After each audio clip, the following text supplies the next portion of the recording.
আত্মসম্মান। এই আত্মসম্মান শব্দটি আমাদের সবারই ভীষণ পরিচিত এবং এই শব্দটি নিয়েই আজ আমার মনে থাকা কিছু কিছু কথা তোমাদের সাথে আমি শেয়ার করতে চাই। যদি ভালো লাগে অবশ্যই জানিও, একমত থাকলে জানিও, আর যদি কোনো ভুল ত্রুটি হয় অবশ্যই নিজের কাছের বোনটি ভেবে মার্জনা করে দিও। তাহলে চলো আসা যাক আত্মসম্মান শব্দটি নিয়ে। তা এটি কোনো বিলাসিতা নয়, এটি মানুষের ভেতরের নীরব এক সিদ্ধারা।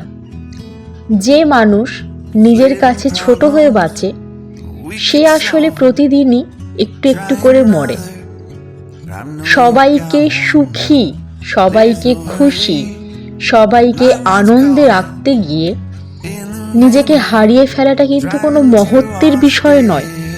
হ্যাঁ, আমরা প্রথম ভাবি যে এটা একটা মহান কাজ করছি, কিন্তু আসলেই এক না একদিন ঠিক বোঝা যায় যে এটি কোনো মহত্বের বিষয় নয়।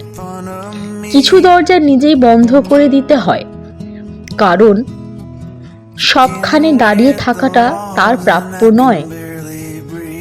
কিছু কিছু জায়গায় যেখানে তার জায়গাটা হারিয়ে যায় না সেই জায়গাগুলো ঠিক, কিন্তু যেখানেই মানুষ আস্তে আস্তে রিয়েলাইজ করে যে সেই জায়গাটা তার জন্য নয়, ব্যবহারটি তার প্রাপ্য নয়, পাওনাগুলো তার প্রাপ্য নয়, যেখানে তোমার উপস্থিতি অবমূল্যায়িত, সেখান থেকে চলে আসাটাই তোমার সবচেয়ে বড় সাহসিকতার পরিচয়, তাই কি নয়?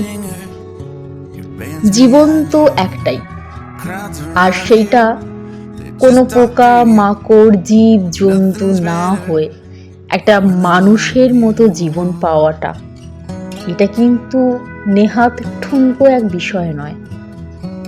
তাই মনে হয় এই যে ভগবান প্রাপ্য জীবন, সেই জীবন যেটা ভগবান তোমাকে ভেবেছে যে একমাত্র তুমি তার জন্য যোগ্য, তো আমরা ঠুনকো মানুষ হয়ে কি করে তার সেই যোগ্যতাটা ভাবি যে না, সে যোগ্য নয়। হ্যালো এভরিওয়ান, আমি শালিনী সাউ গোস্বামী। এই কিছু কিছু জিনিস আমার ভেতরে এই আত্মসম্মান শব্দটি নিয়ে ছিল, আপনারা এতে কি বলবেন?